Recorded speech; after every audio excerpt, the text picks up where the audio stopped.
Hey, what's up, everybody? My name is Chris Martinez. Of course, I am the host of Operation Agency Freedom, and in my day job, I am the CEO and founder of Bloom, where we work with marketing agencies and provide management consulting and technology to increase profit, maximize your agency's value, unlock your potential, and achieve an 8-figure exit. Today, I have all the way from Vietnam, AJ Cassata, who is the co-founder of Revenue Boost, a company that helps agency owners get more leads and sign more clients through cold outreach. Him and his team have helped over 400 agency owners grow and scale and stop winging it with their client acquisition.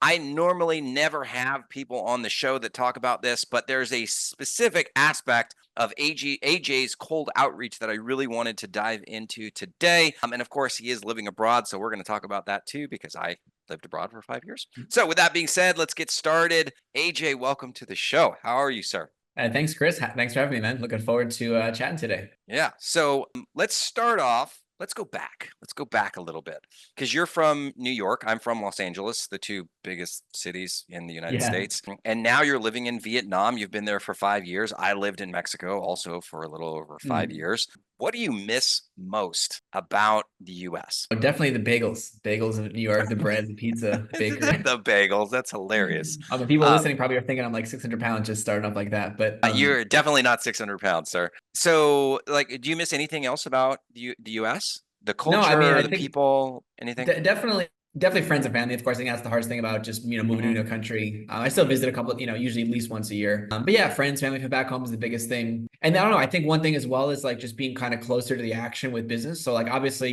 we can work remote, have remote teams. Our clients are all over here. Like, so just to be clear, we don't have clients in Vietnam. We still work with the US and Right. Europe and Australia and all that. But I think there's just something about being kind of close to the action. Like in New York, I could hop on a flight if there's an event in California or something, or Vegas or whatever. So I do kind of miss some of that and the networking opportunity for sure. It's a little bit like isolated out here. Like there's still entrepreneurs out here, but you know what I mean? It's Different. Yeah. It's not an entrepreneurial culture, and you don't really realize that until you move to a different country, how different it is, or like the attitudes towards entrepreneurship and work in general. What were the reasons why you moved? I know you said you were planning on just being there for a month, but why did you like head out, and why did you head out in the first place? Yeah, so it was about 5 years ago. I was like 23 or 24 at the time, and I just started my agency. It was in like my first year of it, started making some money, and I was like, okay, cool, maybe I'll travel a bit now and just see if I can run this remote. And just always wanted to kind of take that opportunity after I left my corporate job. So I was supposed to just be gone for like 4 or 5 weeks and travel to a bunch of different cities and then come back home to the US. But the first day I landed, and I was like, oh my God, this place is so awesome. Let me just stay here for a bit. So I kind of canceled the rest of my trip, and I still live in that city today. So it was just really like a go with the flow type of thing. Okay. I just came out here and then I saw all these other people that were doing online stuff, e-com businesses, agencies, whatever. So I kind of saw all these other, it wasn't like I came to Vietnam and it was just Vietnamese people. There was other people from America, UK, Europe that had, started businesses and were digital nomads, so to speak. Yeah. So then I kind of saw like, oh, this is actually possible. This is a thing. And I kind of heard their experiences. I'm like, let me try this for a bit, right? It might be the only opportunity I have, right? Before I settle down and have kids later. So just kind of took the opportunity. And the reason I stayed so long is because my second week I was here, I met a girl who's now my wife, and that's kept me cemented in. Is she Vietnamese or is she from another country? No, she's Vietnamese. Yeah. Okay, nice. Awesome. So back then you said you had another agency. And is that agency still around, or did you eventually evolve that into something to what I eventually evolved that into what we're doing now. Yeah, back then I was working with a different business partner. We were doing Facebook and Google ads, but specifically like performance marketing. So we would do pay per lead model where we would generate leads, generate leads ourselves, pay the ad costs, and then maybe we get leads on. You get a spread and you sell it back to the person, to the people. Yeah, exactly. Really attractive model, really easy to get clients. Definitely a lot of risk because there's some clients we would just not make money on or lose money on, but there's some clients we'd make like 10, 20 grand a month on. So it was, definitely had some whale clients, which was pretty awesome. So that was what I was doing at the time. And how I got into what I was doing now was we were using cold email back then before it was really popular to get our own clients. So I had a partner that was handling the fulfillment, the media buying. I was the one getting us clients, just running the cold emails, prospecting, doing sales calls. And I, built a pretty good system to just land clients and land deals through it. And then I realized a lot of other agencies didn't know how to do that, or they really struggle with their own lead gen, or they just relied on referrals. So people just kept asking me like, hey, what are you doing? How are you getting clients? How are you selling? And I was just showing them what I'm doing, and then realizing there was like a ton of opportunity for that. Because for me, I worked in a corporate job doing sales for 5 years. What was your corporate job? Sales management. I was working for a big construction company. I actually started when I was like 18 and I was in college, and I was doing. Is that the college works painting? Yeah, yeah. So it Yeah. was door-to-door sales at the beginning and then grew into something bigger. Nice. But Okay, so back to what you were saying. People started asking you about how you, how are you doing this, and then you recognize, hey, there might be a market here. yeah, exactly. Because for me, so I had come from a sales background. So like it was normal for me to go prospect, cold email, Hmm. cold call, or whatever. But then I realized like most other people in the agency space, they didn't have that background. And maybe they worked at an agency, maybe they were more technical. So I Right. kind of realized that there's all these people that didn't really know the first thing about sales. And I Which is could just, shocking to me. Like I yeah, also right out of college, my first job out of college was in sales. And yeah, so, and I did telemarketing in college. That was like the second biggest industry in Santa Barbara, California at the time. So I had yeah, years of sales experience. And then I'm like meet these agency owners today and they don't know anything about sales. And I'm like, what? How yeah. is that possible? I was But the anyways, I same way. digress. Okay. So yeah, so you have this leg up because you have an experience in sales, and then Mhm. keep going. Yeah, so then I just started kind of helping people just informally, like just doing some. I mean, at first it was just for free, just helping out people I know, then just Hmm. turned into some consulting gigs. I remember it all started because this one guy was like, I had a call with him, and then he was like, dude, can we have another call and I'll pay you? And at the time, I didn't even know what consulting was. I was like, wait, someone would pay me just to like sit with them and like know what I'm doing? It's like, that's Yeah. awesome. Yeah. But I just didn't realize that I had like, this really valuable knowledge in my head and frameworks we developed and all that. So long story short, that led into us starting Revenue Boost, where we created a proper like consulting program to help agencies with their lead gen and then all the way through to their sales process. Everything from like the offer to getting leads to closing deals and all of that, and even like building a sales team. So that's what created Revenue Boost. And then also we started more of a done for you cold email service this past year because Hmm. we're starting to hear a lot more people are like, hey, this is Of cool, but I course. don't have time Just for do it. it for me. That's what they're Just do going to it for ask. me. Yeah. Yep. Yep.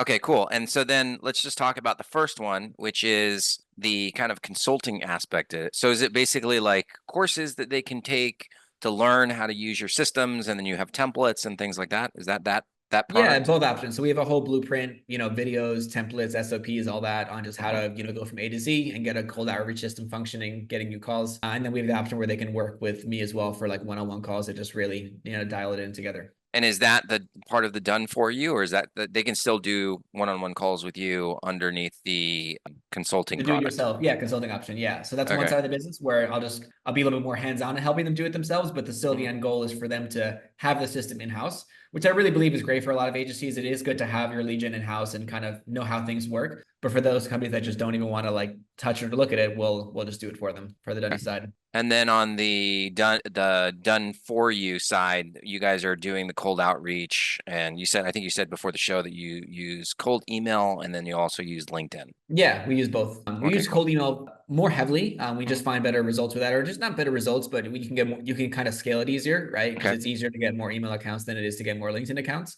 Yeah. But yeah, we do use both. Okay. Right on. And then that model that do you guys do a pay per lead, or is it a flat monthly fee? No, we just keep it simple, just a flat monthly fee. Yeah. Okay. Yeah, that's what I figured. That's the easiest to manage for sure. Everybody wants the pay per lead, but it's really, really volatile. Yeah, and it just makes it hard to like plan your finances or know every month. It's like, oh, surprise, what are Of you getting this course, month? of course. I mean, that's a perfect example is like it might be a great product per se in terms of like the clients want it, but of like if you can't build a business around it, then it's not a great product, right? You kind of have to Exactly. Yeah, it has to kind make some of be tweaks. good for.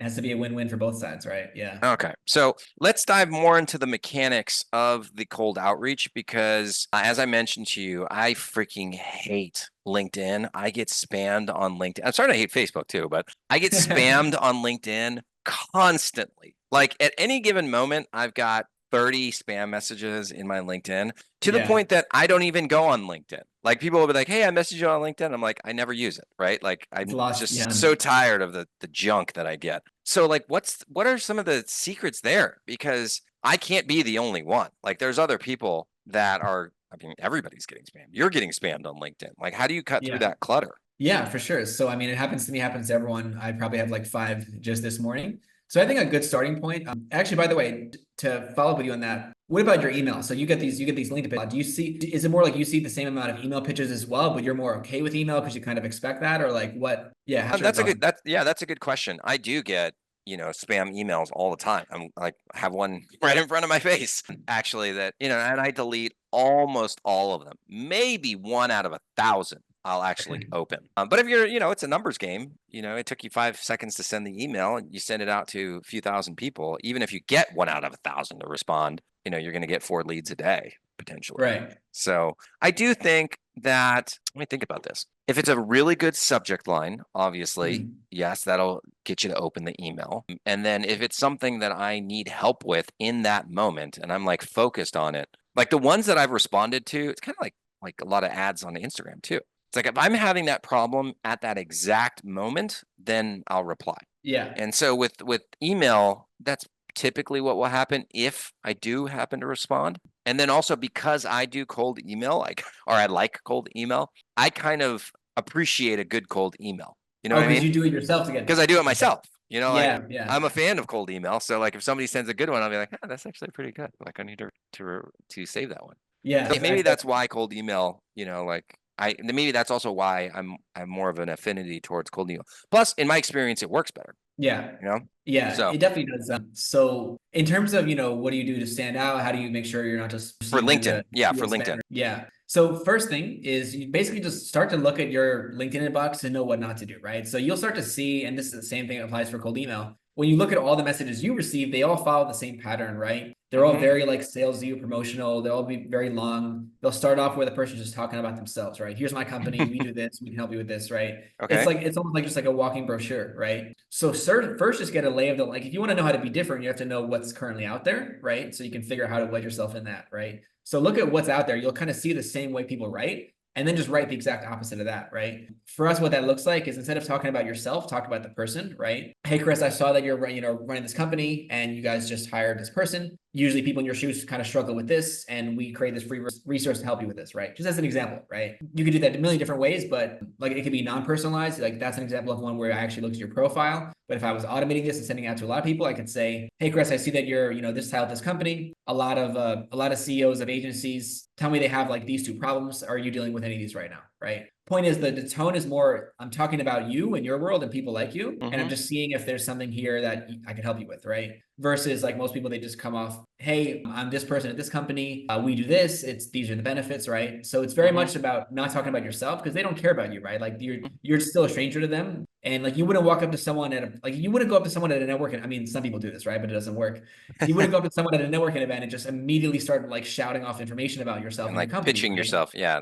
No one likes when someone does that, right? So if you can think the same way you would build a relationship in real life and do that in cold email, then it'll work, right? The problem is like we would know not to do those things in person because we would know it would be maybe socially awkward or it just wouldn't land. But when you're sending an email or a LinkedIn message, you don't think like that because it's kind of like you're not realizing that you're actually talking to a person, right? It's like you don't just picture yourself in that social environment. So yeah, I guess that makes sense. It's the same reason why just, people leave stupid comments on social media because there's no consequences. Whereas if you said that in real life, you could get punched in the face. Yeah, You know exactly. what I mean? So it's kind of removed from but if you just treat it like a in-person conversation, you can kind of use that as a good frame. Okay. But yeah, talk about that person, talk about their world, talk about what their priorities are, and if you know your target market well, you'll say something that'll land, right? I feel like even if you do that, though, maybe this is just my bias. That even if you do that, I know the pitch is coming. Yeah, That's why I feel like it's just so disingenuous. You know what I mean? Yeah, for sure. So it's not about hiding the pitch. It's more about like, because again, like you said yourself, you respond to a pitch if it's a good one and if it's with something that will help In you, cold right? email. In LinkedIn, I don't respond ever. Yeah. So never. So now I know never to LinkedIn message you for that. Yeah, never. I'll give you my cell phone number. Cell phone. Yeah. And then some people are different too, right? Some people they Yeah. won't respond to an email, but they'll respond to LinkedIn stuff all day, right? So it's kind of like you said, just playing the numbers game. Some people will prefer that communication channel, and some people won't, right? Yeah. But yeah, step one is at least change the script to be talking about them, their problems, and their priorities. Okay. So when you're talking about your value proposition or your offer, just frame it in terms of what they get out of it, not who you are, what your company is, what you do, right? Right. That's at least step one. But then to go a step further, there's other ways you can stand out as well. Nowadays on LinkedIn, I like to give something away. So find something really valuable that you can actually give to your target market, a lead magnet, right? Something that's actually like useful and would help them, right? That works. How often would you have someone just reaching out to you, just offering you something for free, right? Right. So that's one way to stand out. We do that a lot more now in the last year as LinkedIn's got busier. Yeah, I like that. For a while, that's a good tip. We're a cold email agency, we would offer people cold email templates. Hey, we've got this book of templates we're giving away for free. Based on your profile, I thought that you might use it because you're selling B2B, right? And we get a good response rate on that. Cool. I like that. Give me your some of your cold email tips then, because that's the one that I prefer. I personally have seen that work better as well. Like, what are some of the things that you see are working really well? Yeah. So one thing lately I've been really focused on, and a the principles that would work well in a LinkedIn would work in cold email too. So that lead magnet idea, definitely great for cold email as well. Right. And by lead magnet, don't just like whip up some crappy PDF. Think of something actually valuable that maybe clients have paid you for. And if you can give that away, give something away where people are like, oh my God, I can't believe he's offering me that for free. You'll get tons of responses, right? I had someone offer to reach out to me yesterday. Hey, can I get a free article published for you, get you a backlink from a high authority site? That was pretty cool. I mean, that's like the first time I ever have someone just reach out to me and offer me like just a backlink. I didn't have to have a call with them. They're just like, hey, let me just do this for you. That was pretty cool. So any kind of like small, quick, free Were they service, selling backlinks? Was that their service that they were offering? they were an SEO agency, and that was kind of a cool. I thought that was cool because it was just really quick thing. That's probably easy for them to do, but I know Right. is like, yeah, I don't have a way to do that on my own efficiently, right? And now we're talking about like their SEO services and what their pricing is, right? So lead magnets are great, but the second thing we're really focused on with cold email now is trying to build like very hyper targeted lead lists. So Okay. back in the day, it was just load up a list of 20,000 contacts and send everyone the same message, right? Nowadays, there's a lot of tools available. One is clay.com, where you can kind of find like very specific characteristics about companies, right? That's CLAY.com. Yeah. Okay. So that's Cool. a really good one. There's a bunch of tools, but that's one that I'd recommend everyone start with. But basically building intent-based lead lists, right? So taking your whole market, let's say in this case it's agencies, right? Taking your whole market and finding groups of that target market that might be more likely to need your service, right? So for example, I could find a list of companies that just hired their first salesperson, right? And then I can reach out, hey, you just hired your first closer. Big problem that sales leaders have is keeping enough calls on their closer's calendar. Would you like to talk about how we can help you, right? So kind of like earlier, you mentioned that you respond to people when you're currently dealing with that problem or trying to, like you're thinking about it. You can kind of manufacture that, right? There's certain activities someone might take that's what an intent signal is, right? It's like something that they're doing in their company or something that's changed in their company that would indicate they might be interested to talk to you, right? I like that a lot. That's really, really good. Yeah, and there's a bunch of them. I can share a resource with the audience as well of like a list of them. But another example would be technologies used, right? So let's say you're like a Klaviyo email marketing agency. You can build a list of e-commerce stores that use Klaviyo and offer them like an audit or like 5 free emails or something like that, right? Or companies that don't have any email marketing software on their website, and you could offer to help set it up for them, right? So there's technologies, there's people they just hired. You can also tell job changes, right? So even on LinkedIn as well, you can find people. You can find it if someone's new in their role. So if a company has a new CEO or CMO or anyone marketing director, whoever your point of contact is that you sell to, if someone's just been hired in their role, typically they're changing things up, or they might be open to new vendors and pitches and people that can help them, right? So what about this one, ownership changes? Because to me that seems like it could be a good one. If it's a new owner that comes in, they typically recognize they need to generate more revenue. Maybe if you're a marketing agency, that could be somebody to target. 100% ownership changes. Yeah. And there's companies there's like the ones I mentioned, clay.com, there's others as well, but there's companies that literally just harvest this intent data for living and just give you access to it for a subscription, right? So you can build these really high quality lead lists, and then you're sending a very relevant message to the person that has that problem. And same for me, when I read a cold email or a LinkedIn message that I like, it's usually because it feels like it's relevant. Like the pitches that I don't like or that feel like spam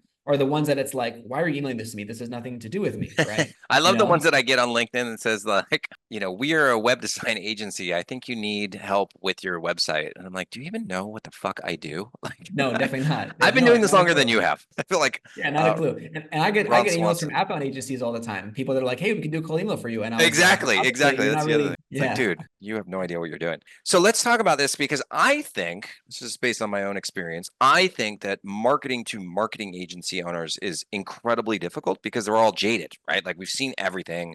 We've seen every pitch. Like I can go to a conference and I know what the person is going to sell the whatever for, from the stage, because they're all the same. How do you get through with that market, or what's the buyer intent that you use to connect with like marketing agency owners? Because if you can do it with marketing agency owners, I think you can do it with anybody. Yeah, for sure. So one thing that we're doing that's working well is we're building lists around our case studies. So this is really actionable for everyone. We just helped an SEO agency get a huge, they basically 4x their agency over a year with our help. So now we can just go to other SEO specific agencies and reach out to them. Hey, we just helped a company just like you do this. Here's how they did it, right? So you'll look at the profile of the case study person, and then you'll build a list around that. Absolutely, yeah. So if you're in a more competitive niche like agencies, you can always stand out by being more specific, getting into specific types of agencies and the problems they might have, right? As well as sharing hyper specific social proof to them. So that's one way to kind of get a leg up. And then for us, like, we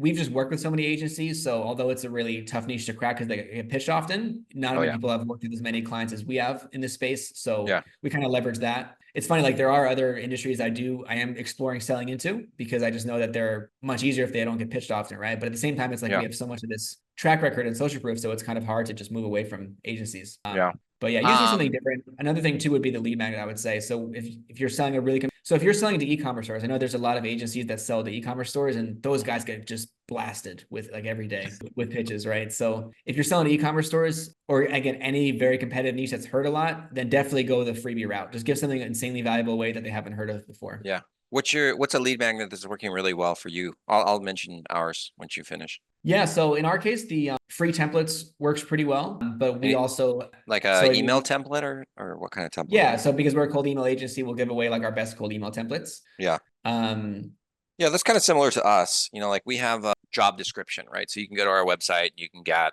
a job description for operations manager, I think, project manager for sure, account manager, web designer, web developer. They can download all of them too. It's just they have to put in their name and email every single time. Yeah, but it's great. Like whichever one you want, right? And then they can take that and create the job post from it. It's amazing how many people don't have clarity as to what those people are supposed to be doing, by the way. Very for sure. I know that. That's a problem that we solve, but yeah, that's a great one. I love those templates. That's really cool. Well, I love the job description because I think it's actionable, right? The best lead magnets are the ones that they can actually use to get a result, right? So sometimes people, they create lead magnets. I've been guilty of this too before. Just creating lead magnet that like you think will be cool or useful or like interesting knowledge, but it has to actually solve a specific problem and get someone like a quick win. Like they have to be able to use it because then they can use it and get a small result. An emphasis on small result, right? Like rather than give someone like 100 of the best email marketing strategies, right? Just help them solve one little thing really well, right? Yeah. So one thing we give away is our cold email fee, how to just set up your emails and domains. Literally the first step, right? Just like a small little thing of getting your tech set up properly. But it's really in depth. It's enough to fully solve that for them. And then when you solve one small problem for someone, like a job description, right? They have the next problem.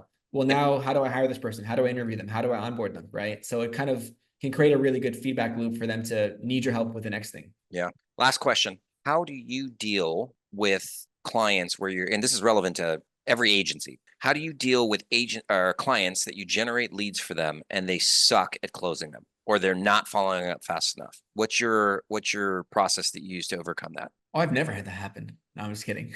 I was like, what the fuck? Yeah, no, this happens all the time. I mean, agency owners, like, they're guilty of doing the same thing that their clients do. It's like they take forever to follow up, or like they don't have a process for actually like qualifying somebody, that they don't have steps of the sale, like all these things that are basic to people like you and me. How do you overcome this? Yeah, this the age-old agency problem, right? It's like you paid for all these leads. Why aren't you calling them? Why haven't you called any of them, right? Yeah, exactly. So first, we always try to prevent that on the front end. So we try to just take on clients. Like we're very selective with who we take on. If we feel like someone's really early in their journey, they don't have anything together, we might take them as a consulting client to help them set all that up, but definitely not a done for you client, right? Okay. We'll want to take on a business that's more established in their sales process, and we kind of know that we asking a few basic questions like what's your closing rate, what's your share rate. If they say like, oh, I have 100% closing rate, now they don't really track anything, right? Yeah. But yeah, we just try to make sure they have an established sales process. I just got to know the basics. We'll still help them as well. So we definitely monitor, like we'll see if their leads aren't being followed up with or whatever it is. So we'll try to catch that early and then give them some guidance or advice. Because we're also a consulting business, we can come back to them and say, hey, we can put you on a sales consulting plan and like actually build some of this for you. So right.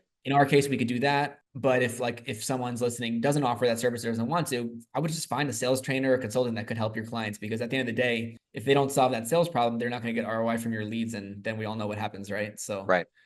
But yeah, we try to just guide them. We don't usually honestly sell a lot of the sales consulting. We try to just really give them some help for free, because if they would have really needed like a lot of help, then we wouldn't have taken them on in the first place. So we try to just give them some pointers if we see some issues, but yeah.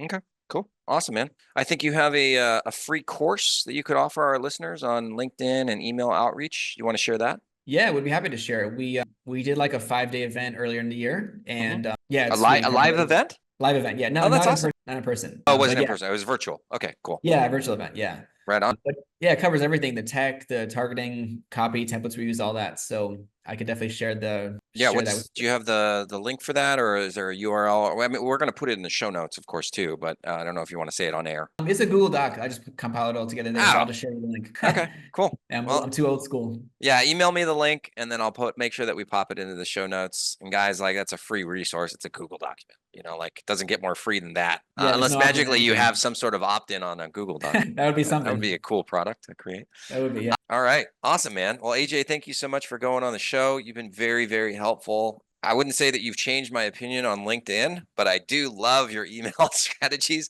And just overall, I love the approach that you take to connect with people in a cold type of environment. So awesome, Yes, man. Thanks so much for being on the show. Everybody reach out to AJ, grab his free resources. Thank you all for listening, and make sure that you tune in for the next episode. Hey, thank you for listening. And if you enjoyed this episode, it would mean so much to me if you would subscribe to the podcast and also share it with friends, family, and basically anyone you know who will find the same value in this episode as you do. So, to get the latest from me, then let's connect on social media on the Facebooks at facebook.com or Instagram. Then you can also find us on LinkedIn, YouTube. Finally, go to our website where you can see all of our other episodes of Operation Agency Freedom.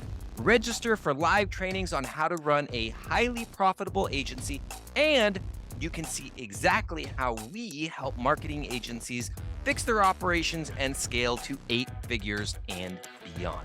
Thanks again for listening, and I will see you next time.